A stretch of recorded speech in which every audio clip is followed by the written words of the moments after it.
আল্লাহ আমার রব, এই রবি আমার সব। দামে দামে তুন মনে তারি অনুভব। তোমার দুনিয়াতে আমি যেদিকে তাকাই, অথই নিয়ামতে ডুবে আছি সবাই। পাক পাখালির গানে শুনি তসবি কলরব, তসবি কলরব। আল্লাহ আমার রব, এই রবি আমার সব। আসসালামু আলাইকুম ওয়া রাহমাতুল্লাহি ওয়া বারাকাতুহু। দূরের ও কাছের সম্মানিত দর্শক শ্রোতা, অনেক অনেক প্রীতি এবং শুভেচ্ছা জানিয়ে শুরু করছি আমাদের সাপ্তাহিক ফোন লাইভ অনুষ্ঠান লাভেলো নিবেদিত আপনার জিজ্ঞাসা। আপনাদের সাথে আছি শরীফ বাইজিদ মাহমুদ। দর্শক, আজও আপনাদের জিজ্ঞাসার প্রশ্নের জবাব দেওয়ার জন্য স্টুডিওতে উপস্থিত রয়েছেন প্রখ্যাত আলেমে দ্বীন, আপনাদেরই কাঙ্ক্ষিত ব্যক্তিত্ব ডক্টর মোহাম্মদ সাইফুল্লাহ। আসসালামু আলাইকুম ওয়া রাহমাতুল্লাহি ওয়া বারাকাতুহু। কেমন আছেন মহতরম? আলহামদুলিল্লাহ, আপনি ভালো আছেন? আলহামদুলিল্লাহ, আল্লাহর মেহেরবানিতে আমরা সবাই ভালো আছি। নিশ্চয়ই দর্শক আপনারা যারা আছেন আপনারাও আশা করছি ভালো আছেন। আমাদের দর্শক, আজকে বিষয় আমরা নির্ধারণ করেছি ক্ষমা। তো মহতরম, এই ক্ষমার বিষয়ে ইসলাম এবং কোরআন এবং হাদিসের আলোকে যদি সংক্ষেপে কিছু আলোচনা রাখেন। ধন্যবাদ। খুবই গুরুত্বপূর্ণ একটি বিষয়। আসলে ইসলামের যে মৌলিক বৈশিষ্ট্যগুলো রয়েছে তার মধ্যে গুরুত্বপূর্ণ একটি বৈশিষ্ট্য হচ্ছে ক্ষমা। ফলে আল্লাহ সুবহানাহু ওয়া তাআলা তিনি নিজেকে এই ক্ষমা শব্দ দিয়েই আল্লাহ রাব্বুল আলামিন তাঁর পরিচয় করে দিয়েছেন। রাসূলুল্লাহ সাল্লাল্লাহু আলাইহি ওয়াসাল্লাম সহিহ বুখারী হাদিসের মধ্যে উম্মুল মুমিনিন আয়েশা রাদিয়াল্লাহু তাআলা বর্ণিত হয়েছে যে আল্লাহ রাব্বুল আলামিনের পরিচয় ইন্নাকা আফু, যে আপনি হচ্ছেন ক্ষমা।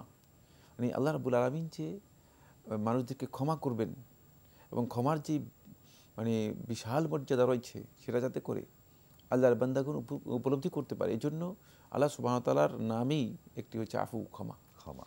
এরপরে আল্লাহ রাব্বুল আলামিন ক্ষমাকে পছন্দ করে, বা তুহিব্বুল আফ, ক্ষমাকেই পছন্দ করেন আল্লাহ সুবহানাহু ওয়া তাআলা।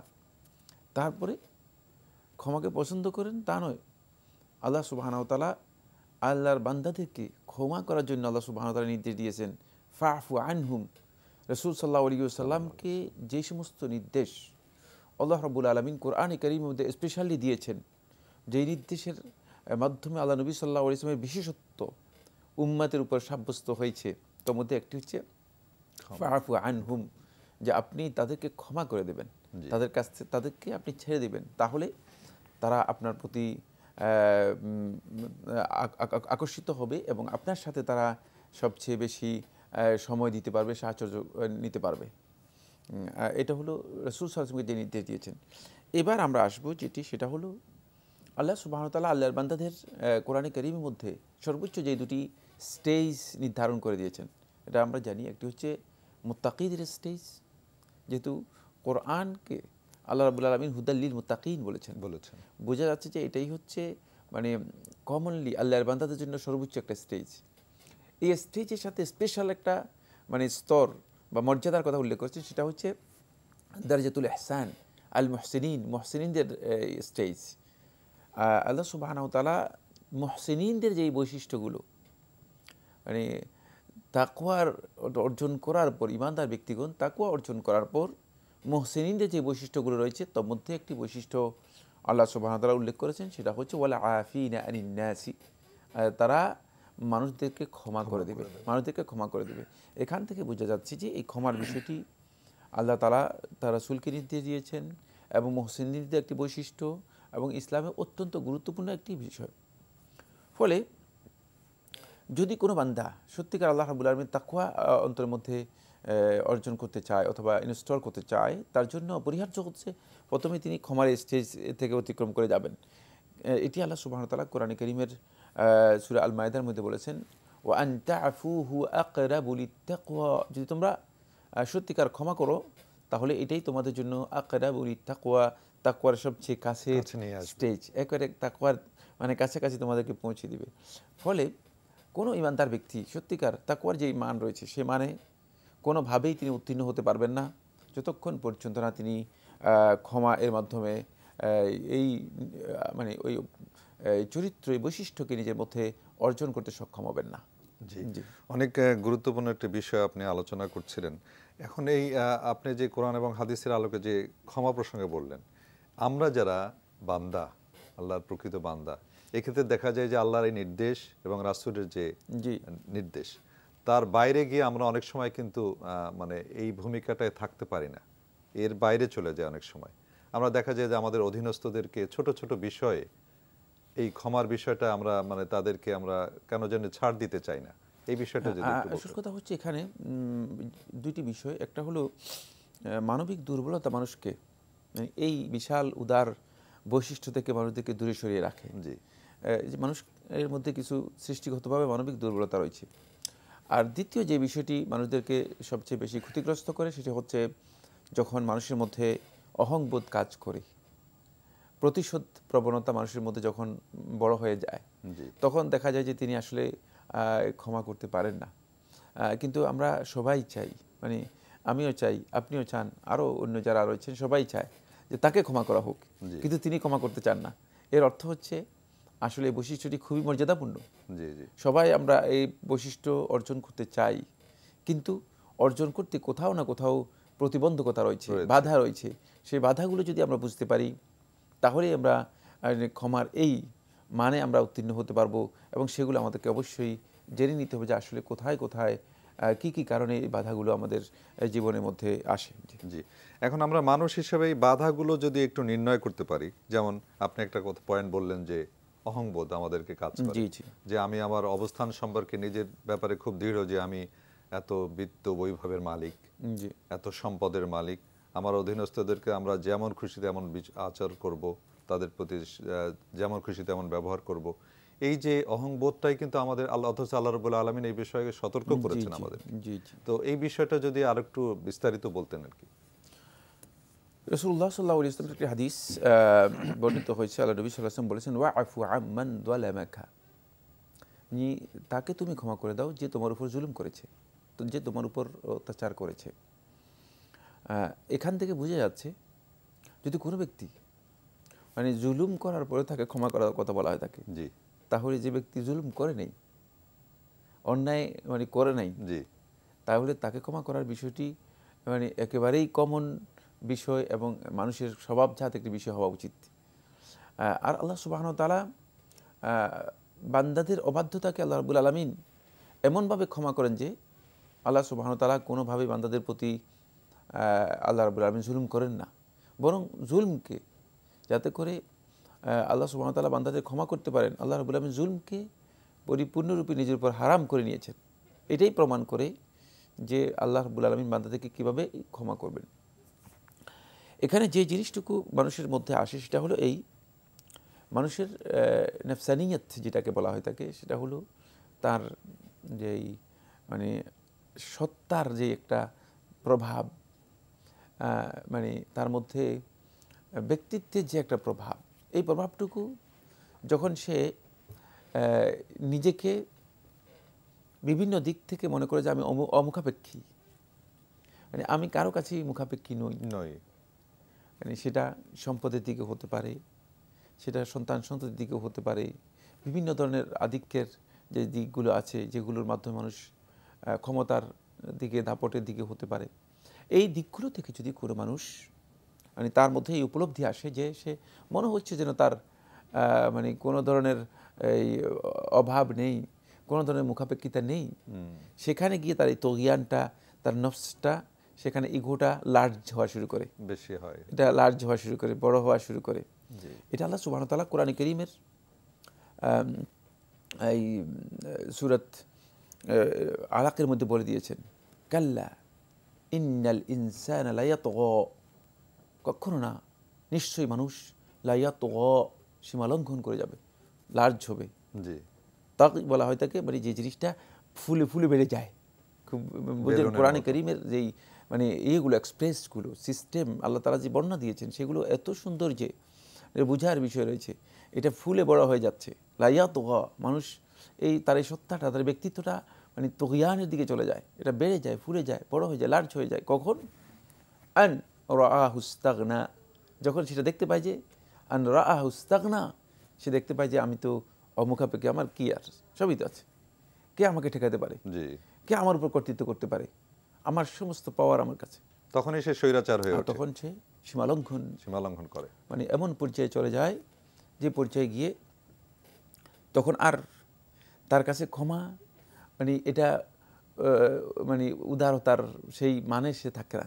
জি, তখন তার কাছে প্রতিশোধ প্রবণতাটাই মনে হয় যেন এটা হচ্ছে তার, যেহেতু নফস তাকে তাড়িত করছে এইদিকে, তখন মনে হয় যেন প্রতিশোধ গ্রহণ করতে পারলেই সে শক্তিশালী হতে পারল জি, জি, এবং নিজেকে এর মাধ্যমে অন্যের উপর মানে নিজের কর্তৃত্বকে এস্টাবলিশ করতে পারলো।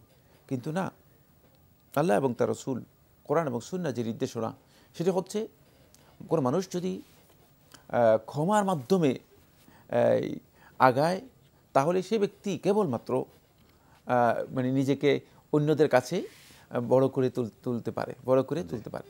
জি মোহতারাম, আমরা আলোচনায় আবার আসবো। একজন দর্শক আছে লাইনে। আসসালামু আলাইকুম। দর্শক, পরিচয় দিয়ে প্রশ্ন করুন। হ্যালো, আসসালামু আলাইকুম। ওয়ালাইকুম আমি আব্দুল আলিম বলছি মিরপুর 1 থেকে। জি আব্দুল আলিম সাহেব, প্রশ্ন করুন।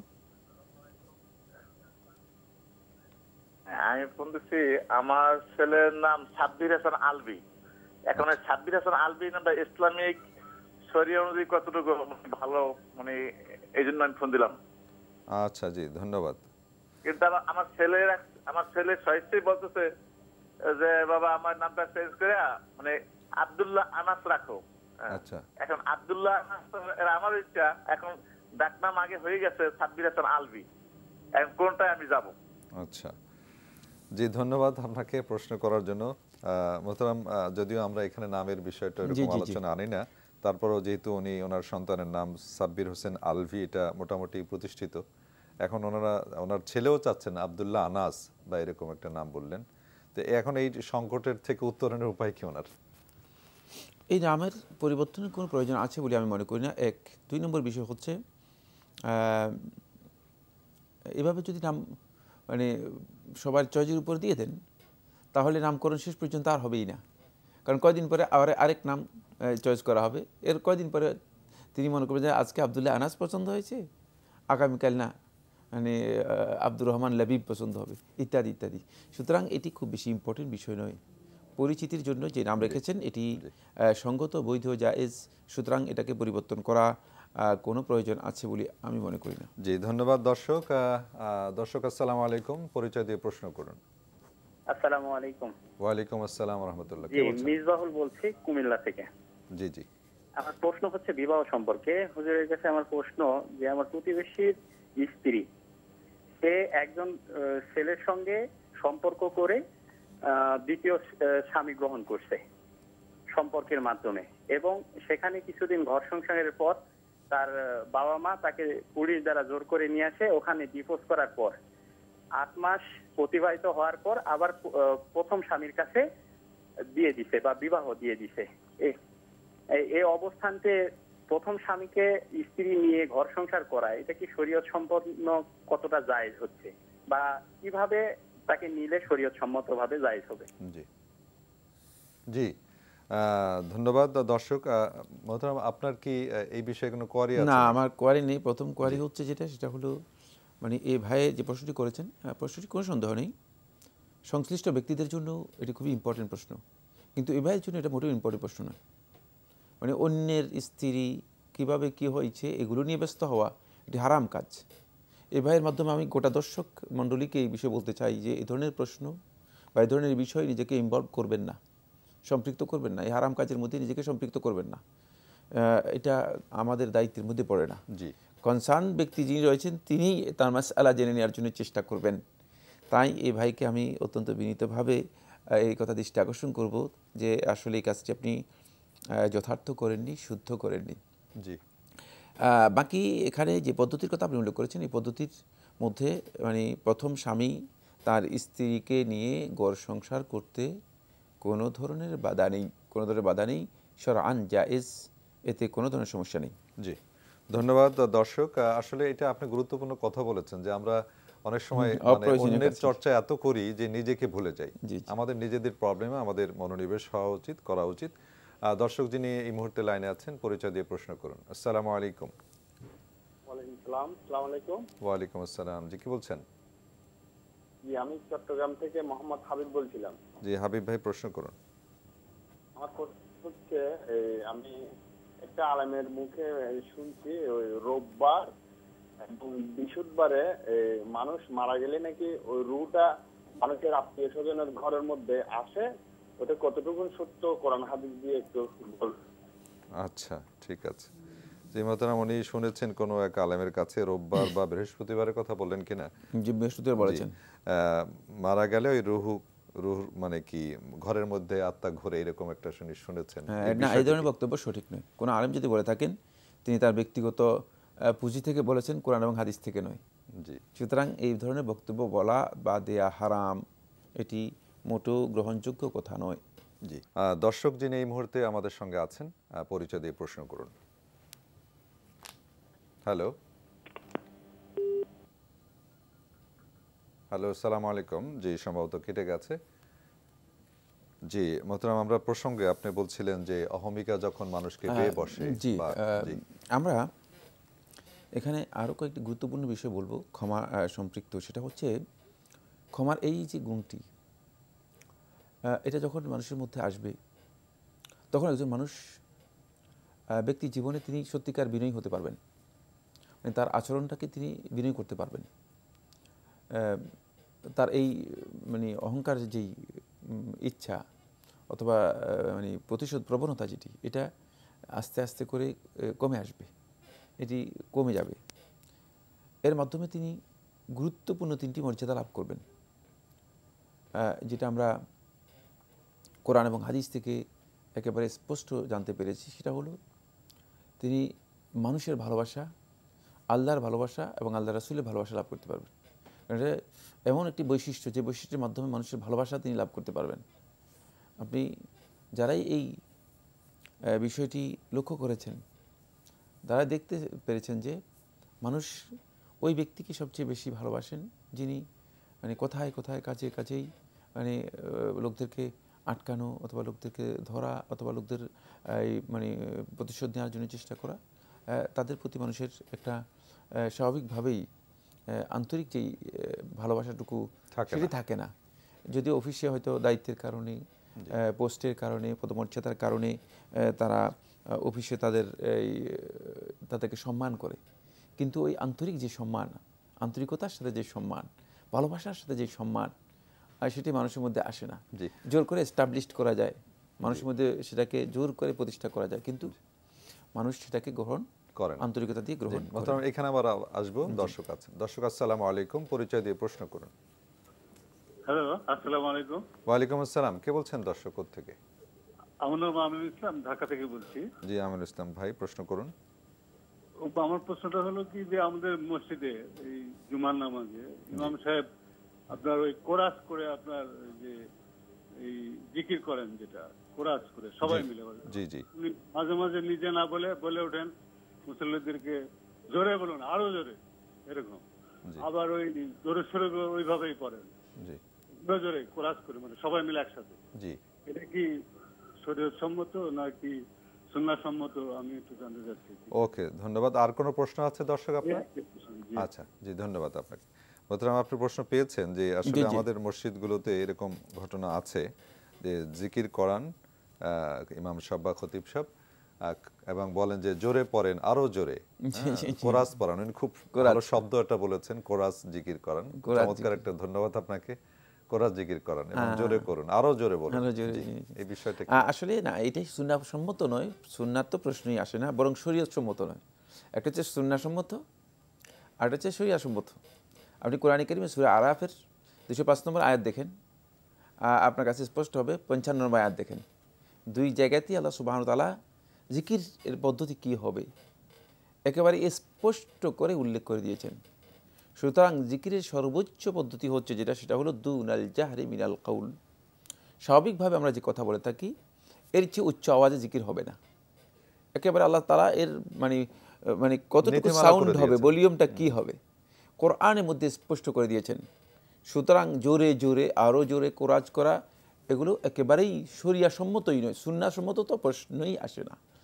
2 নম্বর যে বিষয়টি, সেটা হলো জিকিরের সাথে কোরাজের সামান্যতম কোনো সম্পর্ক নেই।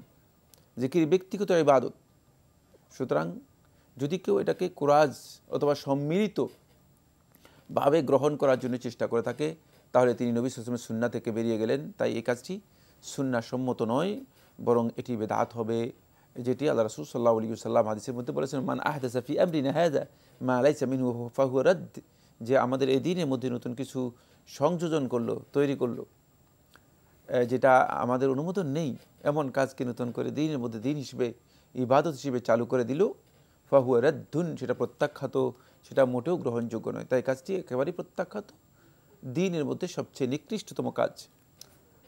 আমাদেরকে জানতে হবে সাহাবায়ে কেরামগণ এই কাজ করেছেন কিনা, তাবিঈগণ এই কাজ করেছেন কিনা, তাদের পরবর্তী সময়ে আদৌ ইমামদের মধ্যে ইমাম আবু হানিফা রহমতুল্লাহ আলাইহি, ইমাম মুহাম্মদুল হাসান রহমতুল্লাহ আলাইহি, তাঁর ছাত্র ইমাম আবু ইউসুফ রহমতুল্লাহ আলাইহি, তারা আদৌ কোনো সময় এই কাজ করেছেন কিনা। জি, তাহলে আমাদের কাছে স্পষ্ট হয়ে যাবে যে না, তারা কেউ এই ধরনের কাজ করেননি।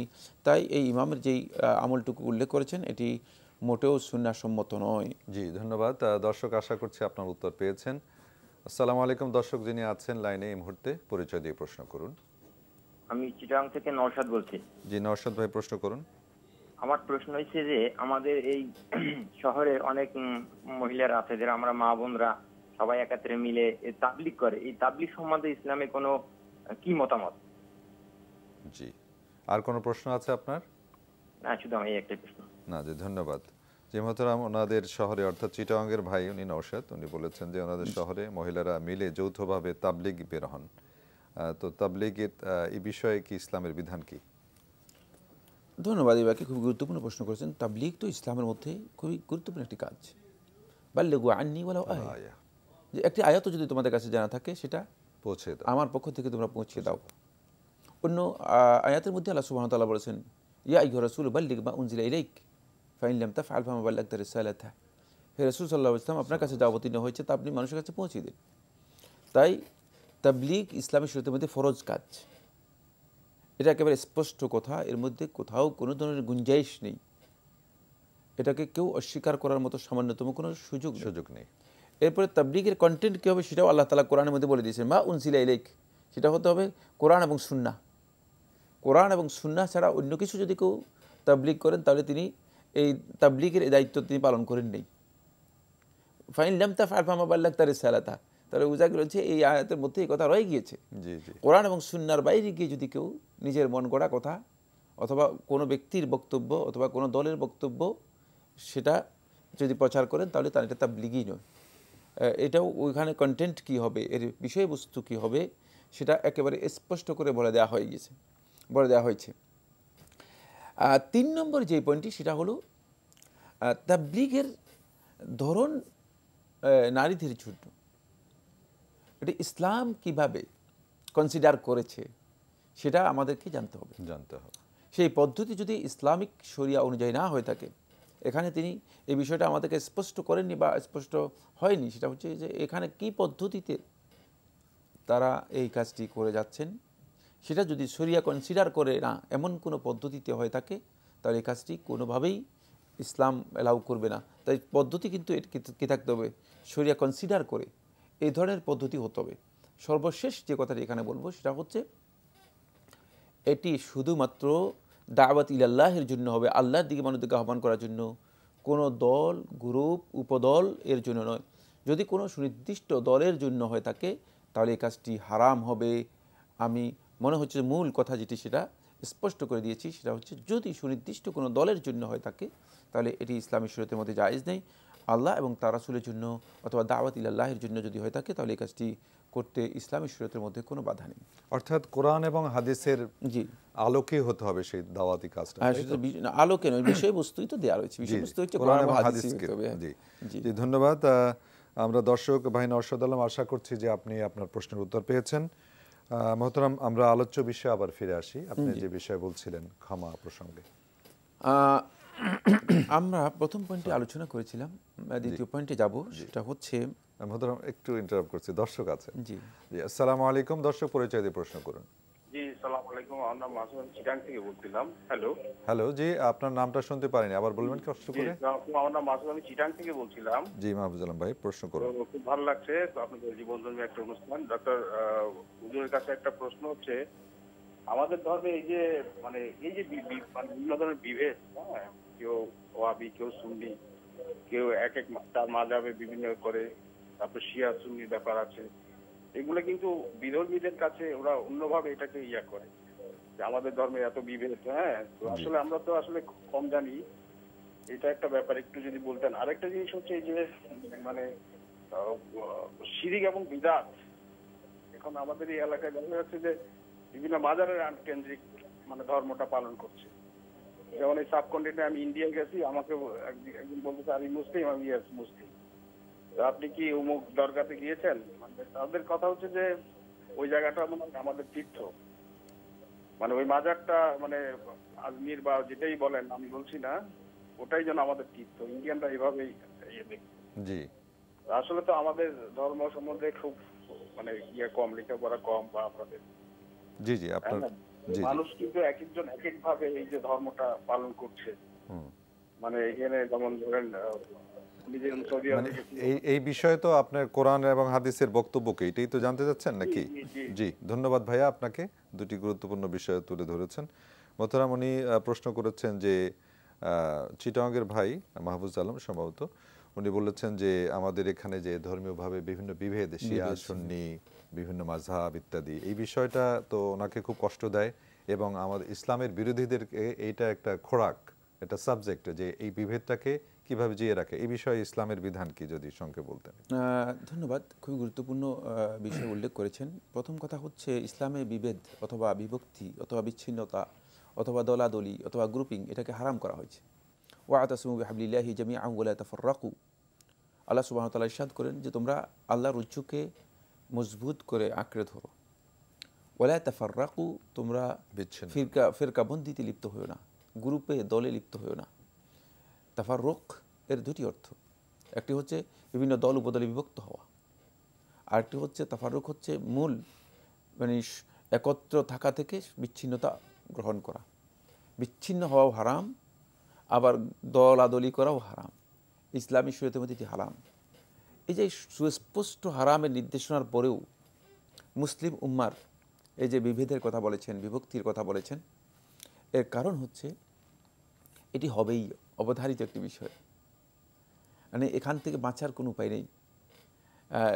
আল্লাহ নবী সাল্লাল্লাহু আলাইহি ওয়াসাল্লাম উম্মতের জন্য মানে এই ঐক্যবদ্ধের বিষয়টি আল্লাহ রাসূল সাল্লাল্লাহু আলাইহি ওয়াসাল্লাম দোয়া করেছিলেন, কিন্তু আল্লাহ সুবহানাহু ওয়া তাআলা এই উম্মতের জন্য সেটা দেননি। তাই এই বিভেদের বিষয়টি রাসূলুল্লাহ সাল্লাল্লাহু আলাইহি ওয়াসাল্লাম বলে দিয়েছেন, সাতাফতারিকু উম্মতি ইলা 73 ফিরকা, আমার উম্মত অবশ্যই মানে অচিরেই এটি 73 ফিরকা বিভক্ত হয়ে যাবে। এই হাদিসটি আহলে হাদিসদের মধ্যে অধিকাংশ আহলে হাদিস এটাকে সহিহ বলেছেন। সুতরাং এখান থেকে বোঝা যাচ্ছে সেটা হলো এই বিভক্তি হবেই, বিভক্তির বিষয়টি মানে মেনে নিয়ে আগাতে হবে, বিভক্তির বিষয় থাকবেই। তারাই বিভক্তির এই পথে হেদায়েতের উপর প্রতিষ্ঠিত থাকবে যারা রাসূল সাল্লাল্লাহু আলাইহি ওয়াসাল্লাম যেই কর্মনীতির কথা বলে গিয়েছেন, কর্মকৌশল জানিয়েছেন, সেই কর্মকৌশল বা কর্মনীতিকে যারা ফলো করতে পারবে তারাই প্রকৃতভাবে সত্যিকার অর্থে তারা মানে হেদায়েতের উপর থাকবে। এই জন্য আপনি এই অস্থিরতার কারণ নেই যে শিয়া সুন্নি এই সেই এগুলো থাকবেই। কারণ এই যে ইসলামের মধ্যে যে বিভেদ রয়েছে, এই ধরনের বিভেদ কিন্তু অন্যদের মধ্যেও রয়েছে। মতপার্থক্য মানে এটি অনেকের মধ্যে রয়েছে। আর মানুষের স্বভাবজাত একটি বিষয় রয়েছে, সেটা হচ্ছে মানুষ মানে রুচিগত দিক থেকে বিভিন্ন দিক থেকে মানুষের মধ্যে বিভিন্নতা রয়েছে, পার্থক্য রয়েছে। সুতরাং মত পার্থক্য, মত বৈচিত্র্য, ইখতিলাফ এটা একেবারেই অপরিহার্য একটি বিষয়, এটা মানে বাধ্যতামূলক বিষয়, এখান থেকে বের হওয়ার সুযোগ নেই। কিন্তু এটাকে মানে দিন হিসেবে মনে করে এটার জন্য পরস্পরের বিদ্বেষ তৈরি করা, পরস্পরের শত্রুতা তৈরি করা, এই কাজটি হারাম ইসলামী শরীয়তের মধ্যে।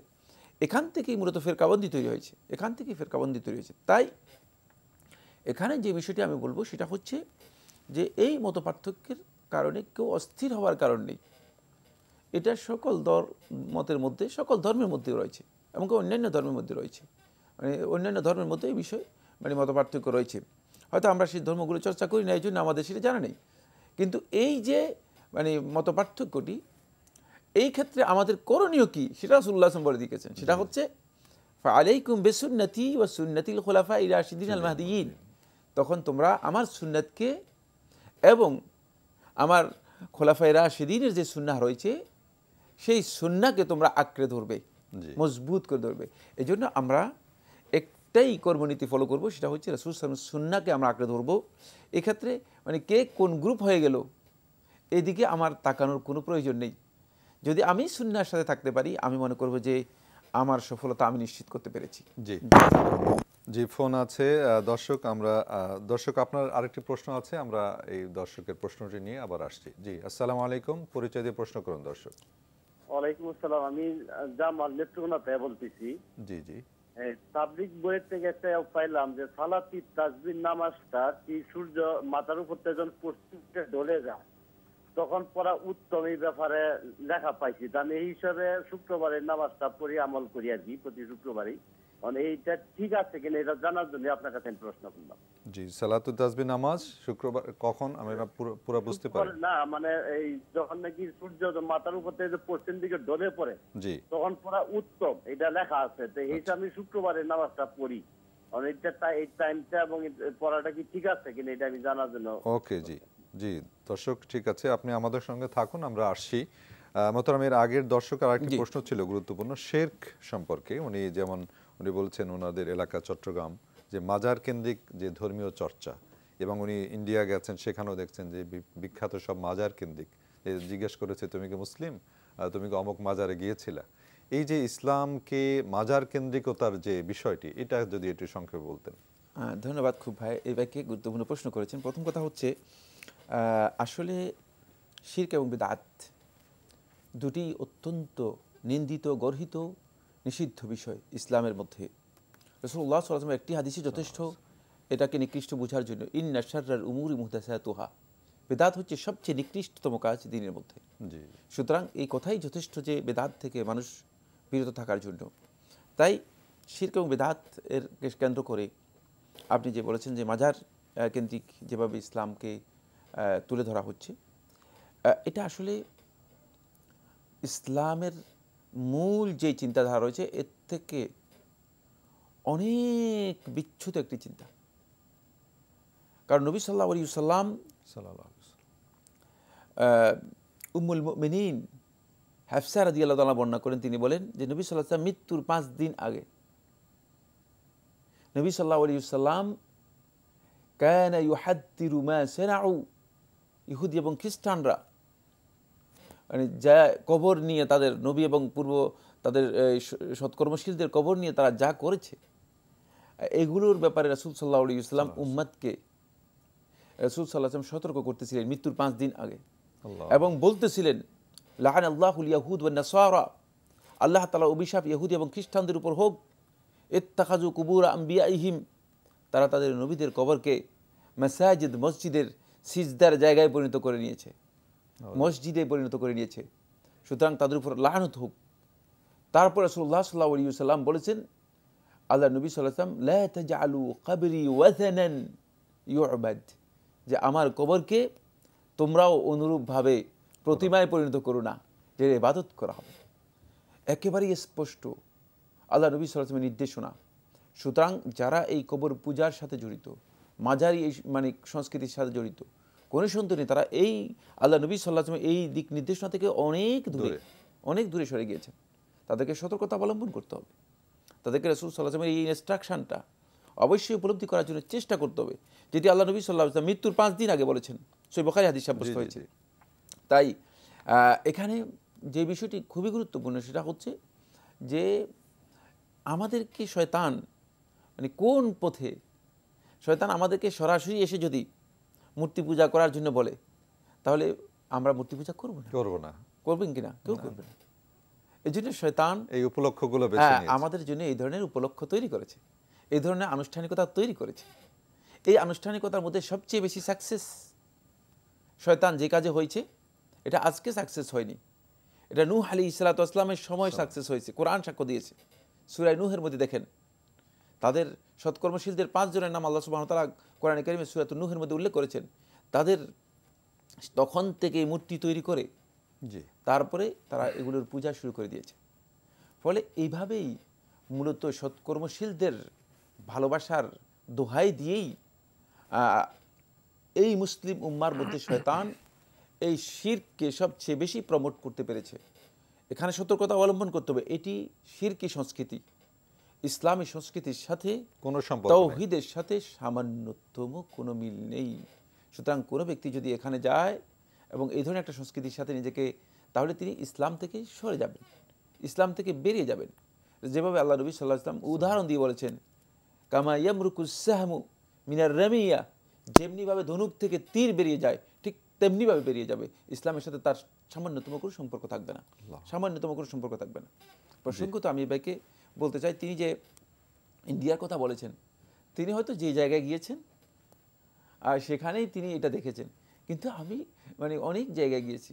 এক জায়গায় আমি বলেছিলাম যে ভাই অমুক জায়গায় কি যাবো কি না, বলেছে আপনি মুসলিম কিনা, আমি বললাম হ্যাঁ, বলছে এখানে আপনি যাবেন কেন, প্রশ্নই আসে না। সুতরাং আপনি হয়তো যেখানে গিয়েছেন তারা এই চিন্তাধারার হওয়ার কারণে আপনাকে এই কথা বলেছে, কোনো সন্দেহ নেই। ইন্ডিয়াতেও বহু জায়গা রয়েছে যেখানে শিরক এবং বেদাত মুক্ত দ্বীনের সহি যেই ধারা রয়েছে, প্র্যাকটিস অব্যাহত রয়েছে। আল্লাহ তাআলা আমাদেরকে তৌফিক দিন। ধন্যবাদ ভাই মাহফুজ আলম, আপনি চমৎকার দুটি প্রশ্ন করেছেন, জীবন ঘনিষ্ঠ একদম। এরপরে নেত্রকোনা থেকে একজন দর্শক প্রশ্ন করেছিলেন মোহতারাম, সালাতুত তাসবিহ নামাজের ব্যাপারে উনি একটি বইতে পেয়েছেন, সম্ভবত তাবলিগের বই থেকে বলছেন যে এটা সূর্য পূর্ব দিকে ঢলে গেলে পড়তে হবে, এরকম কোনো না। এই টাইমিং এবং এই বক্তব্য দুটাই শুদ্ধ নয়, দুটাই হাদিস দ্বারা সাব্যস্ত হয়নি। জি জি, শুকরিয়া মোহতারাম। আমরা আবার আমাদের জি দর্শক আছেন। জি, আসসালামু আলাইকুম রহমতুল্লাহ। ওয়ালাইকুম আসসালাম। জি, দর্শক কে বলছিলেন, কোত্থেকে, পরিচয় দিয়ে প্রশ্ন। আবু হানিফ, পাবনা থেকে বলছি। জি আবু হানিফ ভাই, প্রশ্ন করুন।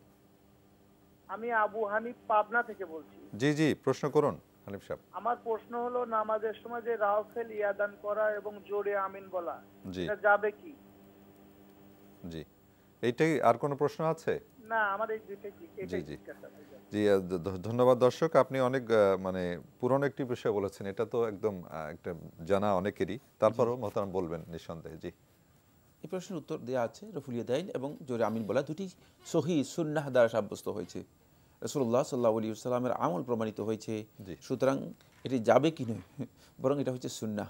জি ধন্যবাদ। দর্শক যিনি এই মুহূর্তে লাইনে আছেন, পরিচয় দিয়ে প্রশ্ন করুন। আসসালামু আলাইকুম। এখন হ্যালো, অনেক ঠান্ডা, ডাক্তার বলেছে যে পানি কম ব্যবহার করতে। তো এখন অনেক মহিলারা বলে যে তায়াম্মুম করে নামাজ পড়লে নাকি হবে, এখন কি কথাটা কি সত্য নাকি? আচ্ছা, দর্শক কে বলছিলেন, কোথা থেকে? আরেকটা প্রশ্ন হলো যে সেজদা দেওয়ার সময় তার পেটে অনেক তাপ লাগে, ব্যথা পায়, এখন অন্য কোনো নিয়ম আছে কিনা সেজদা দেওয়ার মতন ইসলামের শরীয়তে? অসুস্থতা আছে কিনা? আপনার কোনো অসুস্থতা আছে কিনা, মানে ওনার গর্ভবতী? ও আচ্ছা, জি আমার প্রশ্ন এটাই। জি, দুইটা প্রশ্ন। আপনি কে বলছিলেন, কোথা থেকে, এটা বলেন নাই কিন্তু। আমি নরসিংদী থেকে বলছি, মোহাম্মদ ফারুক মোল্লা। জি, ফারুক মোল্লা, ধন্যবাদ নরসিংদী। মোহতারাম, ওনার সম্ভবত ওনার স্ত্রী বা কোনো মহিলার কথা বলছেন। একটা বলেছেন যে ওনার সন্তান সম্ভবা, উনি শীতে অনেক কষ্ট হয়, সেজন্য কেউ কেউ বলেছেন যে আপনার যদি কষ্ট হয়, ডাক্তার বলেছেন তাহলে তায়াম্মুম করে নামাজ পড়া যেতে পারে, বিষয়টা কি ঠিক আছে কিনা? অজু করতে কষ্ট হয় শীতে। না, এখানে মানে মূল কথা হচ্ছে যেটা, সেটা হলো যদি উজু করাটা তার জন্য এমন ক্ষতির কারণ হয় যাতে তিনি বড় ধরনের অসুস্থ হয়ে পড়বেন, এবং এই অসুস্থতার বিষয়টি যদি তার নিশ্চিতই হয়, তাহলে তিনি তায়াম্মুম করতে পারবেন। জি, আর শুধুমাত্র সম্ভাবনার উপর নির্ভর করে যে উজু করলে আমার ক্ষতি হওয়ার সম্ভাবনা আছে, তাহলে তিনি তায়াম্মুম করতে পারবেন না, বরং তার জন্য উজু করাটাই হচ্ছে বিধান। আরেকটি বিষয় খুব ভালো করে জানতে হবে যে উজু করা মানে খুবই হালকা একটি বিষয়। পানি নিয়ে আপনি শুধুমাত্র মানে হাত মুখ ধুতো করবেন, হাত ধুতো করবেন, মাথা মাসে করবেন, আর পা ধুতো করবেন, সামান্য বিষয়। এতে মানে অনেক পরিমাণে পানি ব্যবহার করা, ঠান্ডা লাগানোর কোনো দরকারই নেই। সর্বোচ্চ 1 কোষ পানি নিয়েই আপনি এই কাজটি করতে পারেন। তাই এখানে মানে ঠান্ডা ওই ব্যক্তিই লাগবে যিনি আসলে ঠান্ডাজনিত ভয়ঙ্কর কোনো রোগে অসুস্থ, তার লাগতে পারে, আর বাকিদের লাগার কোনো সম্ভাবনা নেই। সুতরাং এটি ডাক্তার যদি নিশ্চিতভাবে বলে থাকেন যে তিনি যদি পানি ব্যবহার করেন তাহলে তার বড় ধরনের ক্ষতির মানে নিশ্চয়তা রয়েছে, তাহলে তিনি তায়াম্মুম করতে পারবেন, অন্যথায় তায়াম্মুম করবেন না। জি, আর একটি উনি বলেছেন আরেকটি প্রশ্ন যে ওনার স্ত্রীর যে সন্তান সম্ভবা সিজদা দিতে কষ্ট হয় নরমালি যে সিজদা, সেক্ষেত্রে উনি বিকল্প কি করতে পারেন? আর তিনি যতটুকু ঝুঁকতে পারেন ততটুকু ঝুঁকে সিজদা করবেন।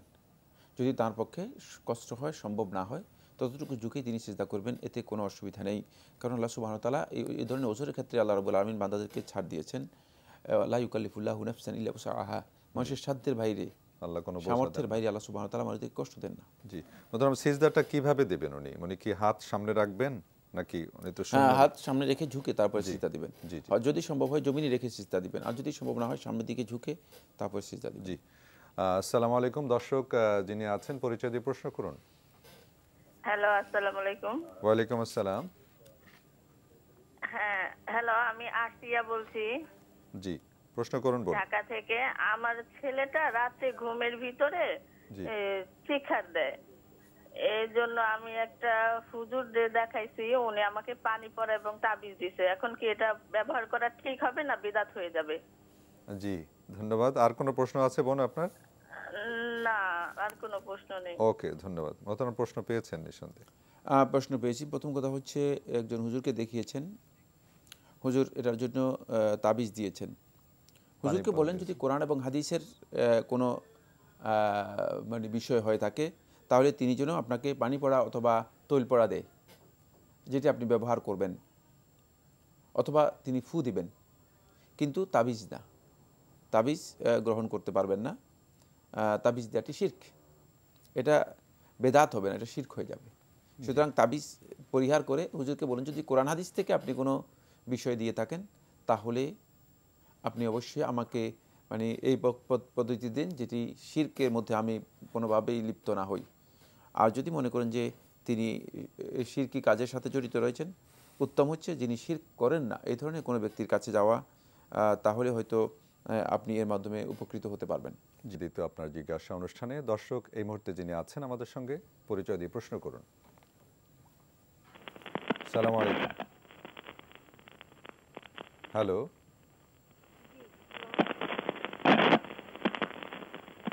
হ্যালো দর্শক, আমাদের শুনতে পাচ্ছেন? জি, সম্ভবত লাইনটিতে একটু ডিস্টার্ব রয়েছে। জি মোহতারাম, আমরা আলোচ্য বিষয়ে আবার ফিরে আসি একটু। ধন্যবাদ। দ্বিতীয় পয়েন্টটি আমরা আলোচনা করব, সেটি হচ্ছে এর মাধ্যমে একজন আল্লাহর বান্দা প্রকৃত মুসলিমে পরিণত হতে পারবে ক্ষমার মাধ্যমে। হ্যাঁ, এটি আল্লাহ রাসূল সাল্লাল্লাহু আলাইহি ওয়াসাল্লামের সহিহ হাদিস দ্বারা প্রমাণিত হয়েছে। এটাই ইসলাম ভ্রাতৃত্বের মূল একটা পরিচয় বহন করে। আইয়ুহিব্বাল বারউ লিনাফসিহি লিআখিহি মা ইউহিব্বু লিনাফসিহি, যে একজন মানুষ তার ভাইয়ের জন্য সেটা পছন্দ করবে, ভালোবাসবে যেটা নিজের জন্য পছন্দ করে। আমি নিজের জন্য যেটাকে পছন্দ করে থাকি সেটা হচ্ছে মানে আমাকে মানুষ ক্ষমা করে দিক, মানুষ আমার উপর কোনো ধরনের প্রতিশোধ প্রবল না হোক। সুতরাং এটা নিয়ে ইসলাম ভ্রাতৃত্বের মূল পরিচয়। এজন্য এই ভ্রাতৃত্বটি ভিত্তি করে মানে ক্ষমা এবং ভালোবাসার উপর।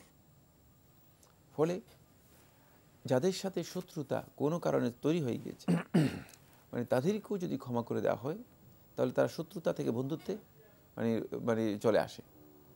এই জন্য আল্লাহ সুবহানাহু ওয়া তাআলা কোরআনে কারীমের মধ্যে বলে দিয়েছেন যে ওয়ালা ইয়াজরিমান্নাকুম শানাআনু কওমিন আলা আল্লা তা'দিলু i'দিলু হুয়া আকরাবু লিত-তাকওয়া, যে কোনো জাতির বিদ্বেষ, তাদের প্রতি ঘৃণা, তাদের প্রতি তোমাদের অনীহা, এটা যেন তোমাদেরকে উদ্বুদ্ধ না করে যে তাদের উপর তোমরা অন্যায় করবে, জুলম করবে, মানে এইটা যাতে করে তাদেরকে ক্ষমা করা যেতে পারে, এইটি আমাদেরকে উদ্বুদ্ধ করা হচ্ছে, কারণ এটা আল্লাহ তাআলার কাছে সবচেয়ে বেশি পছন্দনীয় বিষয়। এরপরে যে পয়েন্টটি সেটা হচ্ছে ক্ষমার মাধ্যমে মানুষগুলো কিয়ামতের দিন মানে আল্লাহ রাব্বুল আলামিনের কাছে অনেক বড় প্রতিদান পাবেন।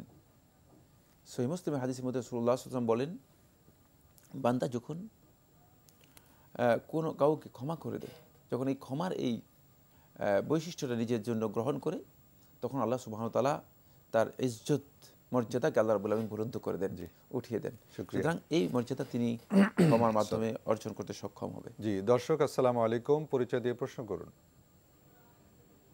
হ্যালো, আসসালামু আলাইকুম। দর্শক কে বলছিলেন, কোত্থেকে? আমার নাম ঢাকা থেকে। জি জি, প্রশ্ন করুন। প্রশ্নটা হলো, আমরা প্রস্রাব করার পরে ঢিলা কুলুপ ব্যবহার করি। ঢিলা কুলুপ ব্যবহার করার পরে পানি খরচ করতে হবে না করলে চলবে? জি, আর কোনো প্রশ্ন? না। জি, ধন্যবাদ। আমার প্রশ্নটি পেয়েছেন আপনি নিঃসন্দেহে? যে প্রশ্ন পেয়েছি, ভাই বলেছেন যে পেশাব পায়খানার পরে ঢিলাকুলু ব্যবহার করার পর পানি ব্যবহার করতে হবে কিনা। না, যদি পানি থাকে উত্তম হচ্ছে পানি ব্যবহার করা, ঢিলাকুলু ব্যবহার না করা। আচ্ছা, মানে পানি থাকলে পানি ব্যবহার করা হচ্ছে উত্তম। ঢিলাকুলু হচ্ছে পানি যখন পাওয়া যাবে না তখন। আল-ইসতিনজাউ বিল আহজার, এই বিধানটি এসেছে, ঢিলাকুলু ব্যবহার করা যে বিষয়টি এসেছে সেটা হচ্ছে যদি পানি না থাকে তাহলে, তাই পানি ব্যবহার করা হচ্ছে উত্তম। এক্ষেত্রে যদি কারো ওজর থাকে পানি ব্যবহার করার ক্ষেত্রে, তিনি যদি ঢিলাকুলুক ব্যবহার করে থাকেন তাহলে তিনি পানি ব্যবহার না করলেও তার জন্য এটি বৈধ, কোনো ধরনের অসুবিধা নেই।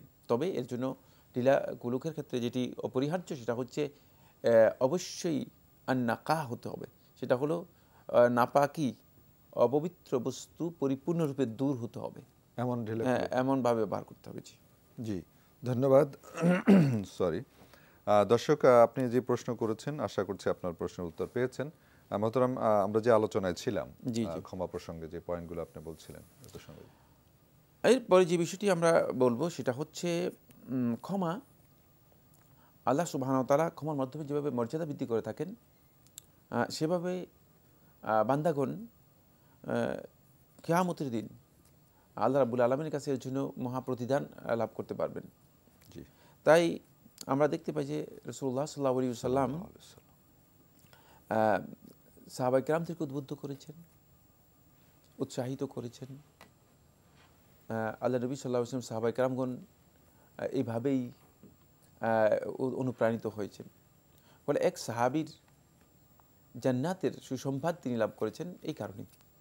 আব্দুল্লাহ ইবনে আমরুল আস থেকে বর্ণিত, মুসনাদ আহমদের সহিহ হাদিস দ্বারা প্রমাণিত হয়েছে। মানে এক সাহাবী অপরিচিত, অনেক মানে এমনকি তার নামও কেউ কেউ উল্লেখ করেছেন, নামের ব্যাপারে বিভিন্ন বর্ণনা রয়েছে, কিন্তু মানে নাম এর মানে সরাসরি নাম পর্যন্ত আসেনি। এই সাহাবীকে আল্লাহ নবী সাল্লাল্লাহু আলাইহি ওয়াসাল্লাম তার মসজিদের মধ্যে 3 দিনেই অন্যান্য সাহাবীদের উপস্থিতিতে তাকে জান্নাতি ঘোষণা করেছেন, শুধুমাত্র এই কারণেই যে তিনি লোকদেরকে মানে দুনিয়ার যে সমস্ত ঝামেলা আছে এগুলোর ক্ষেত্রে তিনি তাদেরকে ক্ষমা করে দিতেন। তাই আমরা যেন এই প্র্যাকটিসটা আমাদের নিজেদের জীবনে অর্জন করতে পারি, সেটা আমাদের জন্য চেষ্টা করা উচিত। জি, দর্শক আছেন। আসসালামু আলাইকুম। দর্শক পরিচয় দিয়ে প্রশ্ন করুন। হ্যালো দর্শক, শুনতে পাচ্ছেন? আসসালামু আলাইকুম। ওয়ালাইকুম আসসালাম। কে বলছিলেন দর্শক থেকে? আমি লালবাগ থেকে বলছি, মোহাম্মদ মুখলেসুর রহমান। জি মুখলেস সাহেব, প্রশ্ন করুন। এখানে প্রশ্ন হলো স্যার, আমার বাবার সাথে আমি যে কোনো একটা ব্যাপারে ঝগড়া করছি। জি। এখানে বললাম যে আমি বাড়ি ছেড়ে চলে যাবো, কোরআন শরীফ মাথায় নিয়ে শপথ করছি। এখানে মা কান্নাকাটি করছে যেতে দিবে না, এখন এটা কি করা যায়? জি জি, আর কোনো প্রশ্ন আপনার? না, এই প্রশ্ন। জি জি মোহতারাম, খুবই তো একটা জটিল বিষয়, জীবন ঘনিষ্ঠ, এবং এই কাজটি ইদানিং হচ্ছে, এই বর্তমান সময় খুব বেশি হচ্ছে, মা বাবার সাথে ঝগড়া করে বাড়ি থেকে বের হয়ে যাওয়া। প্রথমত আমার ব্যক্তিগত অপিনিয়ন বলবো যে এই কাজটি আপনি মোটেই ঠিক করেননি, এরপর বাকি কথা মোহতারাম বলবেন আর কি। না, কাজটা তো শুদ্ধ হয়নি, কোনো সন্দেহ নেই। এই ধরনের যদি শপথ করে থাকেন তাহলে অবশ্যই আপনাকে এই শপথ ভঙ্গ করতে হবে। আর শপথ ভঙ্গ করার যে কাফারা রয়েছে সেই কাফারা আপনাকে আদায় করতে হবে। 10 জন মিসকিনকে আপনি একবেলা খাবারের আয়োজন করবেন, অথবা তাদেরকে পোশাক দেওয়ার ব্যবস্থা করবেন, অথবা 3 দিন একাধারে সিয়াম পালন করবেন। 3 দিন একাধারে সিয়াম পালন করবেন। এটা হচ্ছে কাফারাত আল ইয়ামিন, মানে কসম বা শপথ যদি কেউ ভঙ্গ করে থাকেন তার কাফারা হিসেবে আপনি এই কাজটি করবেন। বাকি আপনার এই কাজটি মানে ঘর থেকে বের হয়ে যাওয়ার যে কাজটি আপনি শপথ করেছেন সেটা অবশ্যই আপনাকে ভঙ্গ করতে হবে। কাজটি আপনার জন্য বৈধ নয়, বরং হারাম। আর বাবার সাথে ঝগড়া করা তো ইসলামী শরীয়তের মধ্যে গর্হিত কাজ, নিষিদ্ধ কাজ। সতর্কতা অবলম্বন করুন। জি ভাই, দর্শক আশা করছি মোখলেস সাহেব আপনি উত্তর পেয়েছেন। আল্লাহ রাব্বুল আলামিন এই মহামারী থেকে এই মহামারী থেকে আমাদেরকে রক্ষা করুন। মহামারী বলছে এই জন্য যে বাবা মা হচ্ছে আমাদের পৃথিবীতে সবচেয়ে নির্ভরযোগ্য জায়গা।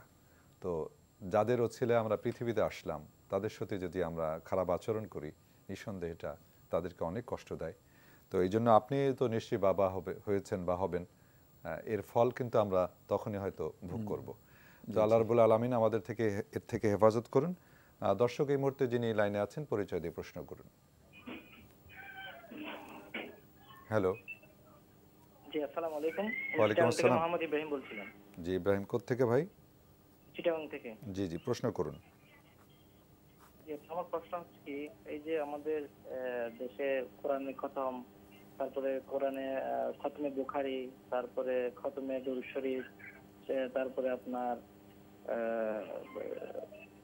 খতমে শাফায়ে একটা বই আছে, খতম আছে, এগুলো কি করা কি কোনো শরীয়তে বৈধ আছে? আচ্ছা, জি জি মহতারাম, প্রশ্ন পেয়েছেন।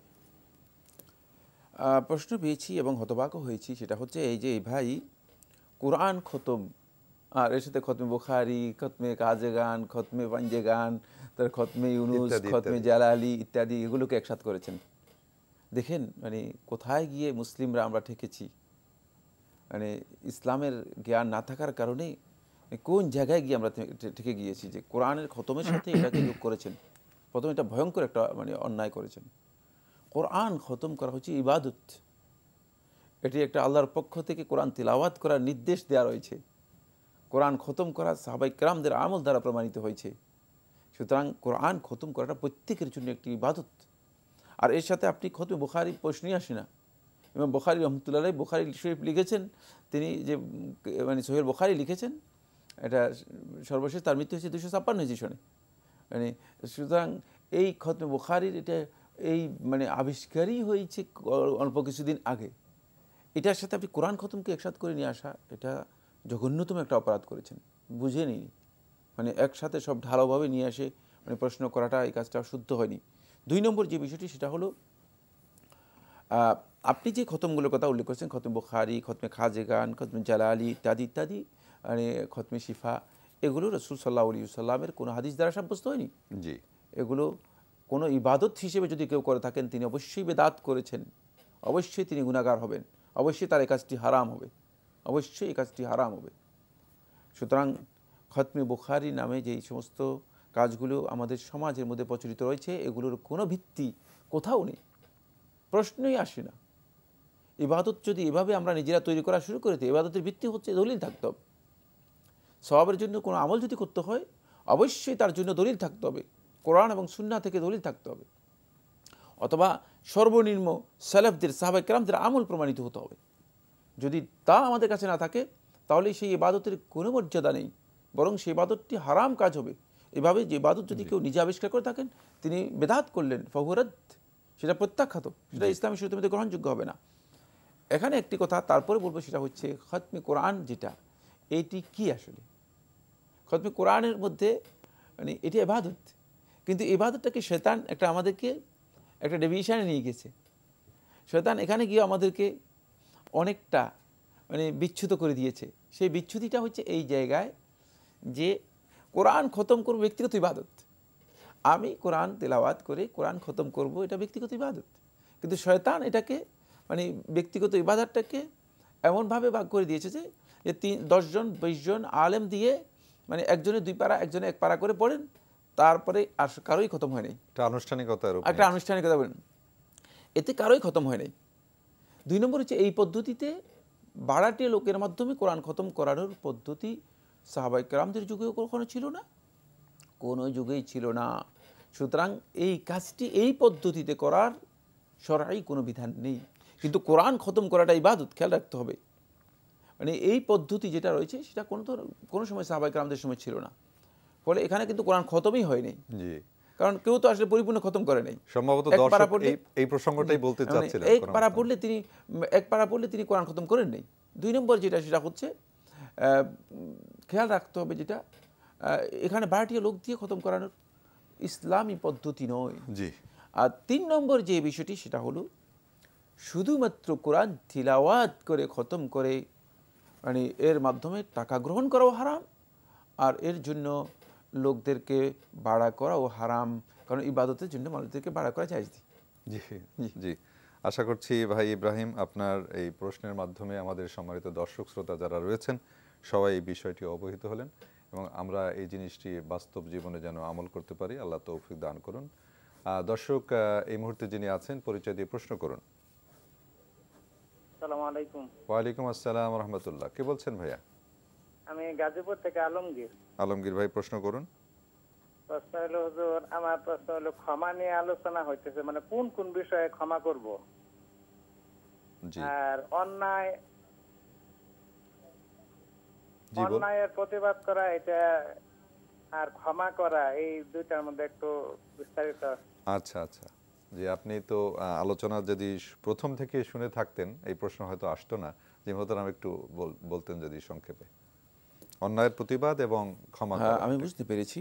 প্রথম কথা হচ্ছে আসলে ক্ষমা এটা ব্যক্তিগত বিষয়, ব্যক্তির হকের সাথে জড়িত কোনো বিষয়, এখানে ক্ষমার কথা আসবে। এই ক্ষমার এই বিষয়টি যদি মানে আমার ব্যক্তিগত হকের বাইরে গিয়ে অন্যের হকের সাথে সম্পৃক্ত হয়ে যায়, তাহলে কিন্তু সেখানে যেখানে আমার ক্ষমা করার অধিকার নেই সেখানে ক্ষমা করাও জুলম। খেয়াল রাখতে হবে যে এই জন্য মানে এখানে খুবই গুরুত্বপূর্ণ একটা বিষয়, মানে যেখানে আমি ক্ষমা করার মতো অধিকার রাখি না সেখানে আমি ক্ষমা করে দেয়া এটা আমার জুলম। যেমন আল্লাহ তাআলার হক যদি হয় সেখানে আমি গিয়ে ক্ষমা করে দেব, এটা জুলম। যদি রাষ্ট্রের কোনো হক হয়ে যায় সেখানে আমি ক্ষমা করে দেব, সেটা আমার জন্য জুলম। খেয়াল রাখতে হবে, মানে এগুলোর মৌলিক অনেক বিষয় রয়েছে। তাই কিন্তু আমার যখন বিষয় হবে তখন আমি এটাকে ক্ষমা করে দিতে পারবো। আরেকটি বিষয় হচ্ছে এমন কোনো হক বা এমন কোনো বিষয় যে বিষয়টি মানে আমার ব্যক্তির দৃষ্টিগোচর হয়েছে মানে অপরাধ, কিন্তু এটাকে মানে বাইরে তুলে ধরার প্রয়োজন নেই, তাকে সংশোধন করার সুযোগ আছে, সেখানে তাকে ক্ষমা করে দেওয়া উত্তম। এখন সেটাকে আপনি মানে সুদৃশ্য কর্তৃপক্ষের কাছে পৌঁছানোর প্রয়োজন নেই। ইসলামী শরীয়ত কিন্তু যে কোনো অপরাধকে, ইসলামী শরীয়তের মূল দৃষ্টিভঙ্গি হচ্ছে আসসিতর, সেটাকে ঢেকে দেয়া, এটা প্রকাশ করা নয়। আমাদের সমাজ বা আমাদের সোসাইটি এটাকে ইসলাম প্র্যাকটিস না করার কারণে এটাকে প্রচার প্রসার করার নাম মনে করে যে এটা হচ্ছে মানে ইসলাম। যদি এটাকে গোপনে ঢেকে দিয়ে সমাধান করা যায় এটা হচ্ছে পদ্ধতি, তখন এটি ক্ষমা করে দিলে এটি ক্ষমা হবে এবং এটা খুবই ইম্পর্টেন্ট বিষয় হবে। কিন্তু যদি সেটা এমন হয়ে যায় যে অপরাধীকে ক্ষমা করে দেওয়ার মাধ্যমে অপরাধী প্রশ্রয় পেয়ে যাবে, তাহলে এই অবস্থায় সংশ্লিষ্ট কর্তৃপক্ষকে মানে হ্যান্ড ওভার করা অথবা হস্তান্তর করা এটি ওয়াজিব হয়ে যাবে। আমার মনে হচ্ছে সংক্ষেপে আমরা এই কথাগুলো বলতে পারবো। জি, ধন্যবাদ। আশা করছি ভাইয়া আপনি প্রশ্নটির চমৎকার উত্তর পেয়েছেন এবং দর্শকরা আলোকিত হবেন এর থেকে। দর্শক যিনি এই মুহূর্তে আছেন পরিচয় দিয়ে প্রশ্ন করুন। আসসালামু আলাইকুম। হ্যালো দর্শক, কি শুনতে পাচ্ছেন আমাকে? সম্ভবত লাইনে সমস্যা রয়েছে। মোহতারাম, আমরা তো আসলে ক্ষমা নিয়ে আজকে অনেক বিস্তারিত আলোচনা হলো। জি জি, আরো কি কোনো বিষয় আমাদের দর্শকদের সাথে শেয়ার করার আছে কিনা? আমরা একটি বিষয় বলবো, মানে কিছু বিষয় রয়েছে যেগুলো আল্লাহর হকের সাথে জড়িত। আল্লাহর হকের সাথে জড়িত এই বিষয়গুলো যতক্ষণ পর্যন্ত বান্দার কাছে ক্ষমা করার বৈধতা আছে, যতক্ষণ পর্যন্ত এটি মানে সরাসরি মানে এর মানে বিচারের পর্যায়ে না যায়। যেমন কোনো ব্যক্তি চুরি করেছে, আপনার টাকা অথবা আপনার সম্পদ চুরি করেছে, এটা যদি কোর্টে না যায় তাহলে আপনার অধিকার আছে আপনি এটাকে ক্ষমা করে দিতে পারবেন, আপনার অধিকার হচ্ছে ক্ষমা করে দিতে পারবেন। কিন্তু যদি কোর্টে চলে যায় তাহলে আর আপনার অধিকার নেই, আপনি ক্ষমা করতে পারবেন না। এই জন্য আল্লাহর হকের সাথে জড়িত যে বিষয়গুলো রয়েছে সেগুলো যদি সুনির্দিষ্ট কর্তৃপক্ষের কাছে পৌঁছে যায় তাহলে সেক্ষেত্রে কিন্তু ক্ষমার অবকাশ থাকবে না। কিন্তু আল্লাহর হকের সাথে জড়িত বিষয়গুলোর ক্ষেত্রে সবচেয়ে উত্তম হচ্ছে বান্দাগণ মানে নিজেদের মধ্যেই ক্ষমাকে সীমাবদ্ধ রাখা, ক্ষমা করে দেয়া, এতে তিনি আল্লাহ রাব্বুল আলামিনের কাছেও ক্ষমা পেয়ে যাবেন। যে আপনি একটা জিনিস চমৎকার বলেছেন, সব আলোচনাগুলোই গুরুত্বপূর্ণ। একটা জিনিস আমার কাছে খুবই মানে দৃষ্টান্তমূলক মনে হয়েছে, সেটা হলো যে আমাদের সমাজে ক্ষমার যে মূল তরিকা যে একটা, যে ক্ষমাটা মানে বিষয়টাকে, দোষ ত্রুটিটাকে আপনি বললেন যে ঢেকে দেওয়া। জি, আপনি যদি এটাকে সমাধান করা যায়, কিন্তু আমাদের সমাজটা হয়ে গেছে উল্টা। আমরা করি কি মানুষের দোষ ত্রুটিটাকে কত প্রকাশ করতে পারি, এটার জন্য আমরা একটা প্রতিযোগিতায় লেগে গেছি। এটা আমাদের একটা ব্যাধিতে রূপান্তরিত হয়েছে। যেহেতু ওই যে প্রতিশোধ প্রবণতা সেখানে কাজ করে সবচেয়ে বেশি, মানে এটা কিন্তু একটা ভয়ঙ্কর রোগ মানুষের, মানে মানুষের মধ্যে মানে অন্তরে যে সমস্ত রোগ আল্লাহ নবী সাল্লাল্লাহু আলাইহি ওয়াসাল্লাম উল্লেখ করেছেন তার মধ্যে এটা একটি। তাই এই রোগ মুক্তি তখনই আসবে, এই রোগ থেকে তিনি তখনই মানে মুক্ত হতে পারবেন যখন তিনি ক্ষমাকে প্র্যাকটিস করতে পারবেন। জি মহতারাম, অসংখ্য ধন্যবাদ। আমাদের আজকের হাতের সময় শেষের দিকে আমরা। দর্শক, আপনারা এতক্ষণ যাবত আপনাদের জীবন ঘনিষ্ঠ প্রশ্নের উত্তর দেওয়ার চেষ্টা করেছি। আপনারা আমাদের এই অনুষ্ঠান অনলাইনেও দেখতে পারেন। দেখতে ভিজিট করবেন www.ntvbd.com। এছাড়া ইউটিউব ও ভেরিফাইড ফেসবুক পেজেও দেখতে পারেন আমাদের এই অনুষ্ঠান। এছাড়া আমাদের এই অনুষ্ঠানটি রবি থেকে বুধবার বিকেল 5:30টায় সম্প্রচারিত হয়ে থাকে। আপনারা সেখানে প্রশ্ন পাঠাতে পারেন ইমেলের মাধ্যমে, চিঠির মাধ্যমে। ঠিকানা বলছি, পরিচালক আপনার জিজ্ঞাসা, এনটিভি বিএসসিসি ভবন, 7ম তলা, 102 কাজী নজরুল ইসলাম এভিনিউ, কারওয়ান বাজার, ঢাকা 1215। ইমেল আপনার জিজ্ঞাসা @ntvbd.com। দর্শক, আপনারা জানেন আমাদের এই জুমাবারের বিশেষ আয়োজন থাকে একটি বই পরিচিতি। আজকের বই বিষয়ভিত্তিক কোরআন ও হাদিস সংকলন 2। আপনারা নিঃসন্দেহে দেখতে পাচ্ছেন বিষয়ভিত্তিক কোরআন হাদিস সংকলন 2। এটির সংকলন বা সম্পাদনা করেছেন, সংকলনে রয়েছেন মোহাম্মদ রফিকুল ইসলাম এবং শফিকুল ইসলাম খান সংকলনে, এবং সম্পাদনায় হাফেজ আরিফ হোসাইন, মোহাম্মদ গিয়াসউদ্দিন। ইসলাম হাউস পাবলিকেশন থেকে প্রকাশিত হয়েছে। মোহতারাম, এই বইটিতে বিষয়ভিত্তিক কোরআন এবং হাদিসের যে সংকলন করা হয়েছে চমৎকার। এটা যারা কোরআন এবং হাদিস নিয়ে আমরা চর্চা করতে চাই তাদের জন্য খুবই উপযোগী। তো এই বইটির সম্পর্কে বেশ সমৃদ্ধ কলেবরের বই, আপনি যদি সংক্ষেপে কিছু বলতেন। আসলে তো আমরা প্রত্যেকটা বিষয়ে কোরআন এবং হাদিসের তথ্য যদি আমাদের কাছে না থাকে, নির্দেশনা যদি আমাদের কাছে না থাকে, তাহলে আমরা আন্দাজ অনুমানের উপর কথা বলবো। এজন্য এটা খুবই সুন্দর যে যারা ইসলাম জানতে চান, ইসলাম সম্পর্কে বলতে চান, তাদের কাছে এই ধরনের বিষয় থাকা, যাতে বিষয়ভিত্তিক তারা কথাগুলো বলতে পারেন এবং লোকদেরকে কোরআন এবং হাদিসের বক্তব্যগুলো লোকদের সামনে তুলে ধরতে পারেন। তো আমি আশা করব আপনারা এই ধরনের বই থেকে উপকৃত হওয়ার জন্য চেষ্টা করবেন।